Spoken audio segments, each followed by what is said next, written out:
Sí, andamos. Miren, mis hermanos, en cuanto a capellanía, hay muchos hospitales internacionalmente que por historia han pasado cosas muy importantes en lo que se refiere a capellanía. A la entrada de un hospital en Roma hay una frase que está esculpida en cemento que dice: ven para ser sanado. Si no eres sanado, al menos curado. Y si no eres curado, al menos consolado. Esos tres verbos que ustedes ven ahí o que ustedes escuchan en esta disertación se refieren al verbo sanar, al verbo curar y al verbo consolar. Y eso siempre debemos recordarlo, porque nuestra posición o nuestro trabajo aquí en la tierra como capellanes es sanar, es curar y es consolar. Si podemos dar las tres cosas, bienvenido. Si podemos dar una de las tres, Dios nos llamó para eso, porque capellán significa servir a los demás o servir a Dios a través del servicio a los demás. Bien, a lo que nosotros examinamos estas prioridades en las diferentes profesiones que se incluyen dentro de la capellanía, porque dentro de capellanía están los médicos, están las enfermeras, están los capellanes, están los obispos, están toda esta serie de posiciones, llamémoslas religiosas, aunque no debería ser así, pero que llevan a que son muchos los implicados en el servicio de la capellanía. Los médicos, ¿qué hacemos los médicos? Los médicos nos preocupamos de sanar. Algunos de sanar en la parte humana. Es decir, yo soy médico, sé más que lo que tú sabes, estudié para eso y bueno, yo soy bacán, soy chévere, yo curo o yo sano. Cuando todos debemos poner primero en manos de Dios, porque Él es el principal sanador de todo. Y realmente todo lo que los médicos hagamos, yo lo manejo así como cristiano. En el nombre de Jesús, yo pido por esta persona. En el nombre de Jesús está sanado. En el nombre de Jesús, porque eso es lo principal que tenemos que hacer. Entonces los médicos nos preocupamos de sanar. Las enfermeras, de curar. Ya están cumpliéndose dos de esos verbos que habíamos visto al inicio. Y los capellanes, nos queda la tercera opción, de consolar. Entonces cada uno tiene un trabajo, pero si cada uno de nosotros hacemos que esas tres cosas las podamos brindar, excelente. A la luz de la preparación técnica o de la preparación científica que tenemos los médicos, nos sentimos llamados a nuestra primera tarea, que es sanar. ¿A través de qué? A través de buen diagnóstico, a través de una buena historia clínica, muchas veces de opciones terapéuticas no quirúrgicas y algunas veces también de opciones quirúrgicas, para tratar de que esa persona restablezca su salud del mal que le aqueja. ¿Y a qué está destinado eso? A dar salud y a dar bienestar a esa persona o a ese enfermo. ¿Qué hacen las enfermeras? Su principal preocupación o su principal trabajo es curar. Lo uno es sanar, lo otro es curar. Y curar aliviando muchas veces o asistiendo al sufrimiento de ese paciente o de esa persona, respondiendo a las necesidades físicas, a las necesidades mentales, a las necesidades psicológicas del enfermo. La contribución que hacen los capellanes, que es de consolar, o también los voluntarios en la capellanía, porque todos en el fondo tenemos algo de capellanes. Dios nos hizo un llamado para ser capellanes y muchos nos quedamos como capellanes y nos olvidamos de seguir en el camino, que eso es lo importante. Y ese es el motivo y principal razón de estas reuniones, de estos ascensos, de mostrar al pueblo, de mostrar al pueblo de Dios que hay gente que se quiere preparar, que quiere seguir en el camino, que quiere colaborar en esa triada de sanar, consolar y curar, que es el trabajo que tenemos que hacer todos. Y entonces la contribución del capellán, en este caso nuestro, independiente de que si es médico o no es médico, de que si es enfermero o no es enfermera, es de confortar, es de consolar a quien está atravesando el dolor, a quien está atravesando la aflicción. ¿Y a través de qué? A través de gestos de solidaridad, a través de gestos de cercanía, de apego a la persona que sufre, de un abrazo, de una palabra de aliento. Porque muchas veces tenemos nosotros, independiente de la profesión que tengamos, que acompañar a morir a esa persona. Yo siempre digo, yo no discuto con los católicos. Me contento, los abrazo y mientras creemos en el mismo Dios no hay problema. ¿Cómo llegamos a ese Dios? Ese es el problema, pero es cada uno. Entonces cuando yo hablo con ellos, a veces me dicen, pero ¿por qué vas a orar por esa persona si ya vino el Padre y le dio los santos óleos?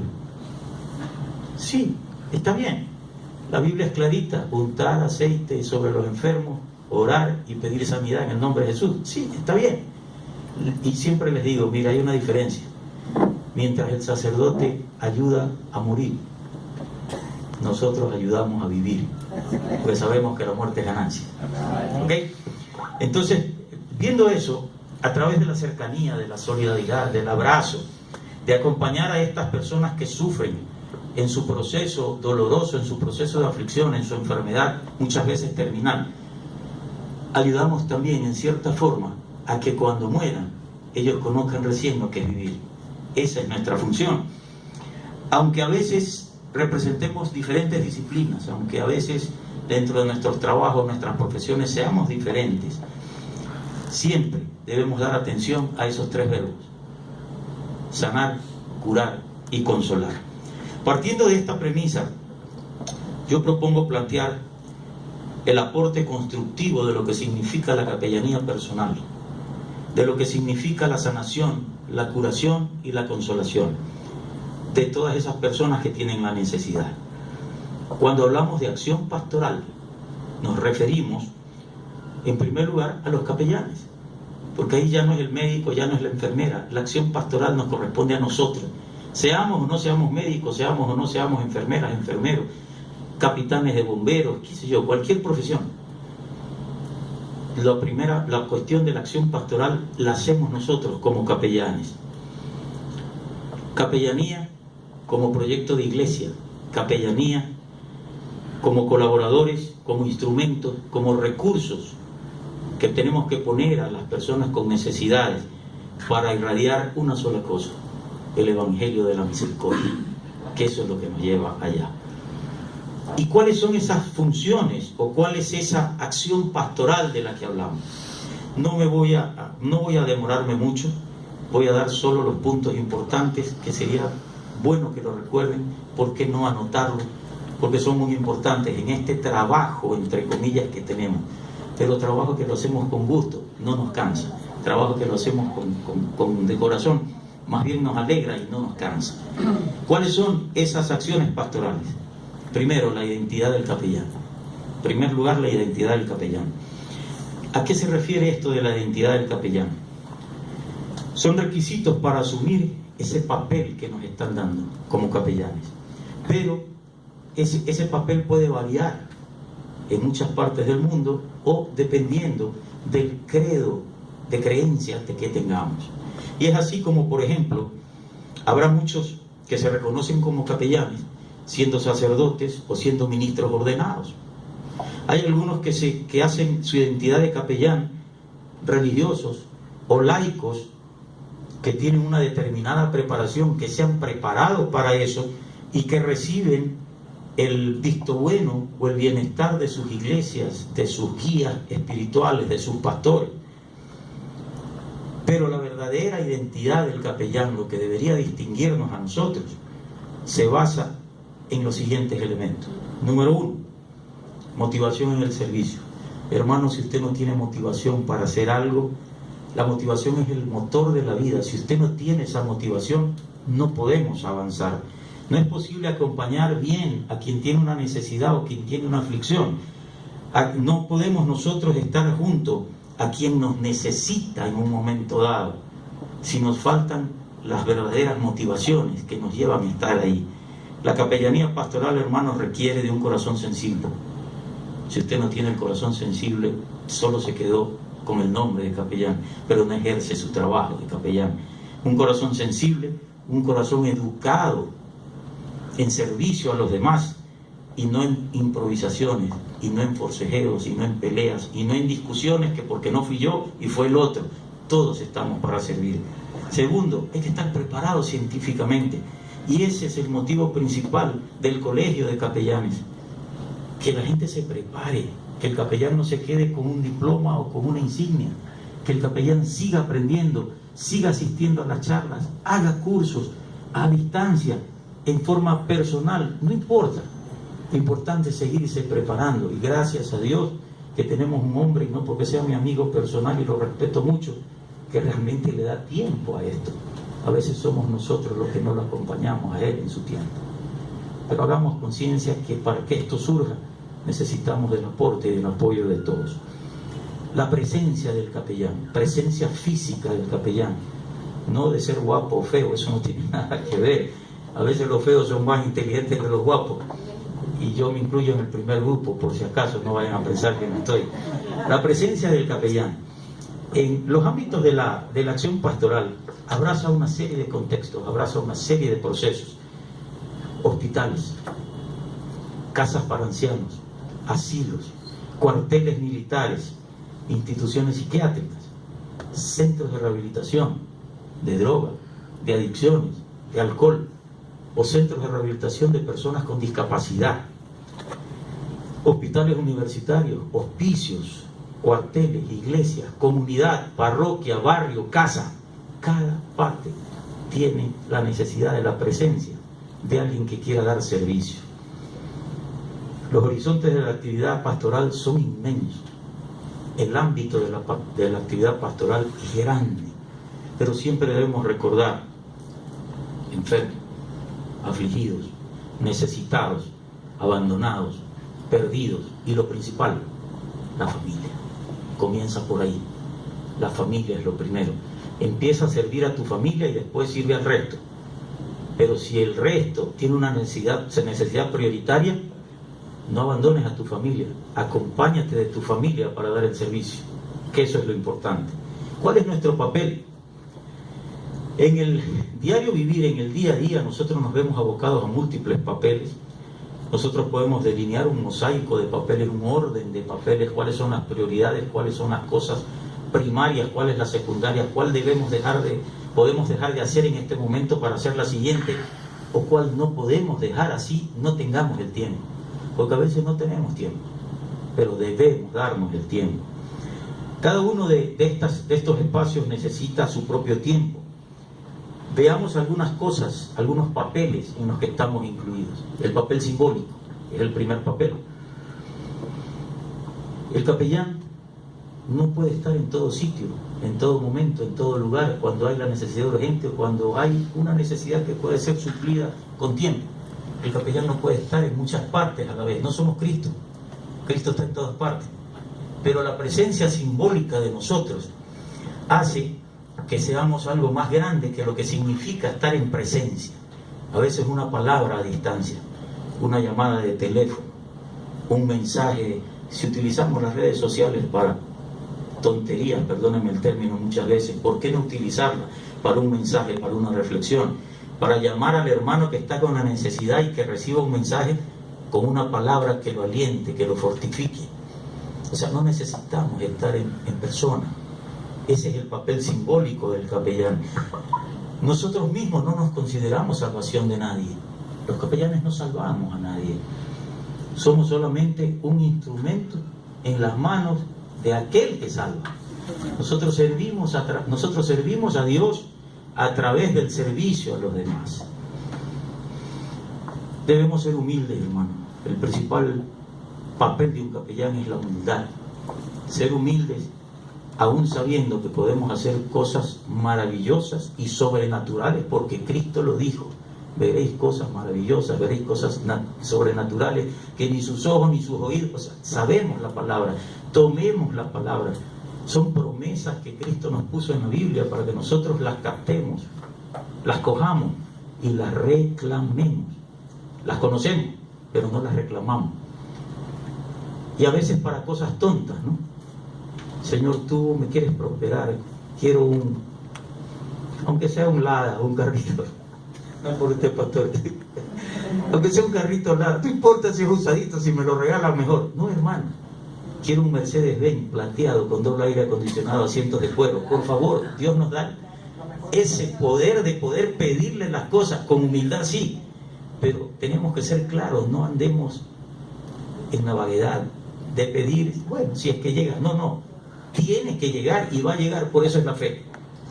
Creer en lo que no vemos y saber que lo imposible se nos hace posible si somos hijos de Dios. La percepción positiva o la percepción negativa de un capellán, de nosotros mismos o de la comunidad hacia nosotros, depende en gran parte de las experiencias que viva ese necesitado. Si el necesitado recibió nuestro apoyo, nuestra ayuda, nuestro soporte para sobrellevar un proceso y llega en manos de Dios a salir bien y a ser sano, la percepción que tiene esa persona del capellán va a ser maravillosa. Pero aun cuando se fracase, porque no todo, dice la palabra, en el mundo habrán aflicciones, pero confiando en Dios, Él venció al mundo, Él venció las aflicciones. Entonces no siempre saldremos bien, pero quedará ese pequeño espacio de que me ayudó, hizo lo posible, estuvo aquí.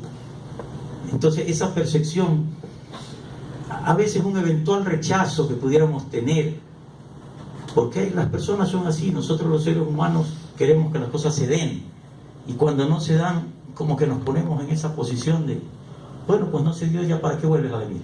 No, tenemos que ser constantes, humildes, constantes, perennes, estar ahí. Y no se debe entender a veces esas posiciones de que no, ya no vengas, como un rechazo hacia nosotros. Debemos entenderlo más bien como algo, como un simbolismo, que lo que significa estar ahí o no estar ahí. Si a mí me dicen que no esté en un sitio, es una forma de decirme, tenemos necesidad, tómelo de esa manera. Y yo tengo que insistir en poder dar la mano y poder ayudar. A veces, no directamente, a veces a través de. Por eso es que les digo que es importante, aunque no tengamos la presencia física, tener todas las armas las que podamos utilizar para poder nosotros llegar no a la persona, a la necesidad de la persona, porque ese es nuestro trabajo. Papel de consolador. Nosotros tenemos que seguir el ejemplo del buen samaritano. Queremos parecernos a Dios, a Cristo, queremos parecernos a Cristo. Cristo fue un buen samaritano, nosotros devolvamos eso. Desde épocas antiguas, el papel del capellán era en todo sitio. Capellán significa capa, capa quiere decir abrigo, abrigo quiere decir protección, protección quiere decir bienestar. Entonces es una serie de cosas de las que se deriva la palabra capellanía, que nosotros no solo debemos pensar capellán espiritual religioso, no. Hay muchas cosas que podemos hacer como capellanes sin que entremos en la religiosidad o sin que entremos en la espiritualidad en grande. Papel de consolador. Nosotros tenemos que llevar a esos afligidos, a esos enfermos, a esos desventurados, a la gente que atraviesa aflicciones grandes. Debemos llevarle el aceite de la consolación. No el aceite de la sanidad que en el nombre de Cristo no, tenemos que llevar ese aceite de la consolación que no es físico, es espiritual, y debemos llevarle el vino de la esperanza. Tengamos en cuenta esos dos términos, aceite de consolación y vino de esperanza. Ese es el papel nuestro. La consolación es escuchar al otro, es oír cuál es su problema, para nosotros poder discernir de qué manera podemos ayudar. El que sufre nos exige muchas veces, quiere hablar, quiere darnos una voz para gritarnos su propio dolor, porque nosotros no sentimos, no estamos en el papel de él, no estamos en el espíritu de él.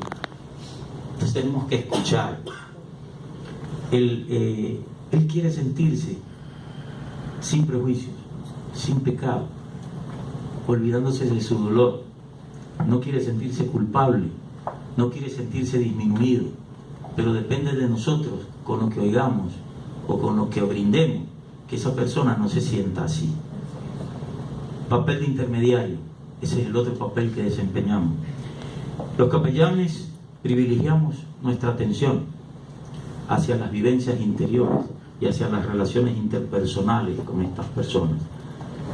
La relación de ayuda tiende a desatar esos nudos, esos atores que interfieren en la recuperación espiritual y física de esa persona. Relación con el enfermo, pero entrando en el mundo del enfermo. del necesitado, relación personal en el mundo interior de esa persona. Dicen en el mundo occidental que la única manera de ponernos a reflexionar y a meditar es cuando estamos enfermos, porque ahí nos acordamos de Dios. Cuando estamos enfermos nos acordamos de la esposa, y cuando estamos sanos no la sacamos. Bueno, usted sí la saca, pastor.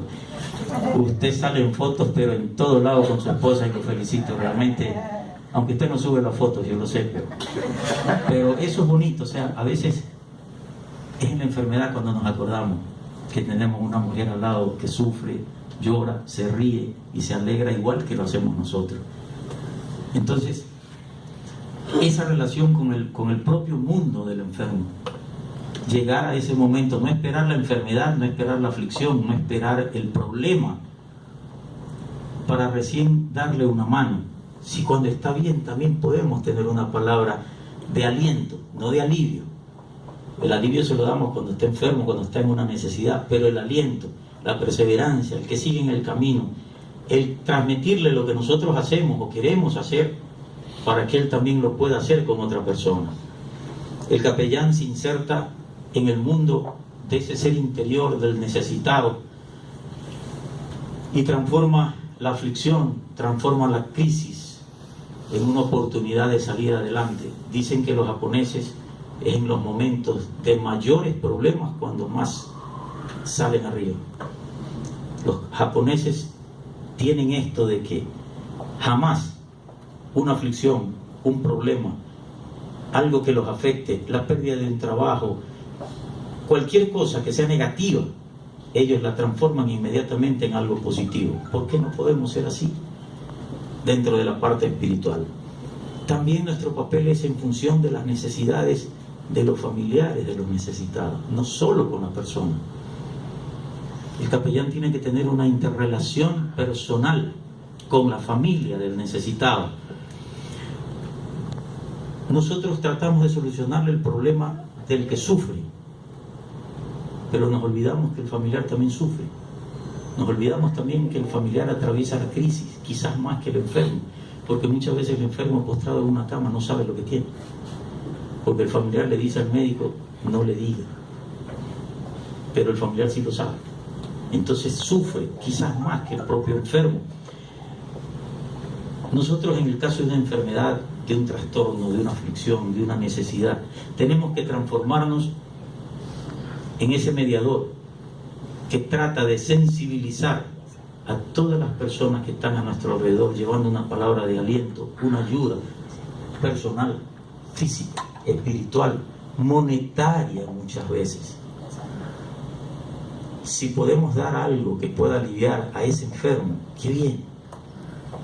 Pero no seamos como muchos que piden a los demás para eso darlo. Y de esa parte me quedo con la mía. Nosotros mismos saquemos sin esperar que el resto me dé, en medida de nuestra posibilidad también, porque esto no es una exigencia. Pero tenemos que paliar una serie de cosas. Mire, yo tengo aquí una historia de hace muchos años en California. Se hizo una investigación con enfermos graves a los que se les preguntaba cuál habría sido la persona con quien se habrían sentido más libres, más amplios para confiar su estado de ánimo, su estado de enfermedad en los momentos realmente críticos de sus problemas. De todos los datos que se recogieron, surgieron algunas indicaciones. La última persona que estuvo conmigo. A veces nosotros somos los primeros en estar ahí, pero nos olvidamos de estar al último, porque ya estuve. Tenemos que estar todo el tiempo. Primera situación. Segundo, esas personas, coincidentemente, fueron los médicos o fueron las enfermeras. Siempre estuvieron al lado del paciente, tratando su proceso. Los técnicos, laboratorios, rayos X, personal de auxiliares que están al lado del enfermo, también el enfermo se acordaba de ellos. ¿Por qué? Pero esas personas a veces están o estamos, y usted me va a decir que es verdad, Noemí, a veces ocupados en otras cosas. No tenemos un enfermo, tenemos 10. Cuando uno es residente, tiene 20, tiene 30 camas, la enfermera, 30, 40. Y cuando ya tenemos un paciente privado, gracias Señor por darnos uno, en estos tiempos uno es bastante. Pero tenemos otra preocupación y no nos metemos en la preocupación del paciente.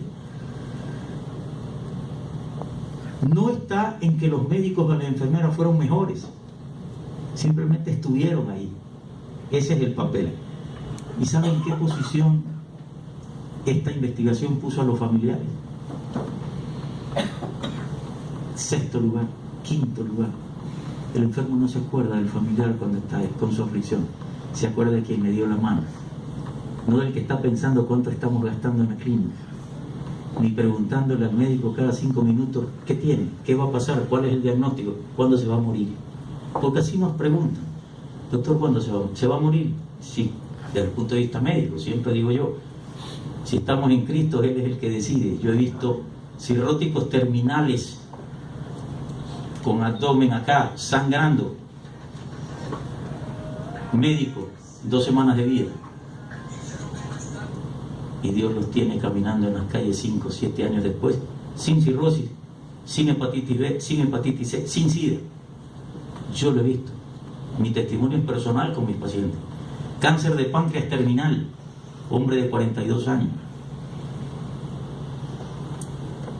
Se puso en manos de Cristo, teniendo hermanos pastores, nunca les hizo caso.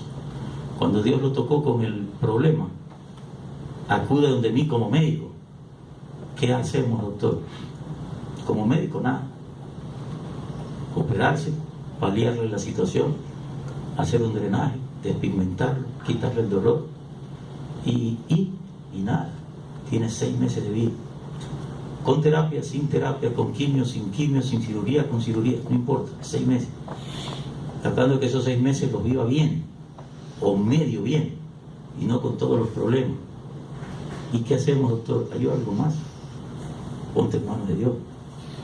Y teniendo pastores, hermanos, que nunca pudieron llevarlo a la iglesia, en 5 minutos conmigo recibió a Cristo y se puso en manos de Cristo. Va a cirugía el paciente, lo opera uno de los mejores cirujanos que hay aquí en la ciudad, lo abre y lo cierra.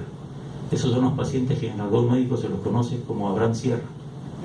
Los abren y los cierran, todo tomado. Váyase a su casa a morir. Pero a veces no es el médico, no es el cirujano, no es la enfermera, de repente ni el mismo capellán. Es alguien que no tiene nada que ver con la espiritualidad o con la parte de apoyo, que Dios lo usa para darle a esa persona un mensaje. Al mes fue a hacerse la quimio, y quien lo recibe le dice: ¿quimio de qué? De lo que tengo. ¿Y qué tiene? Ahí está en la carpeta, no hay nada. Dios blanqueó ese historial. Al no tener datos, ¿qué hago? ¿Sabe qué? Lo único que se me ocurre ahorita es hacerle un eco. Déjeme tomarle una punción del páncreas, que a través de eco sí se puede hacer, y analícelo para ver qué tumor es, porque no se lo sacaron. No me lo sacaron. Yo tengo la tomografía, tumor de 12 centímetros en la cabeza del páncreas. Le hace el eco y le dice el tecnólogo, le digo: aquí no tiene de 12, tiene una bolita chiquita de 3. ¿Se lo sacaron? No me lo sacaron. Vea, vamos a hacer la biopsia. Mandan a hacerle la biopsia, el examen de patología: pancreatitis crónica, no hay cáncer.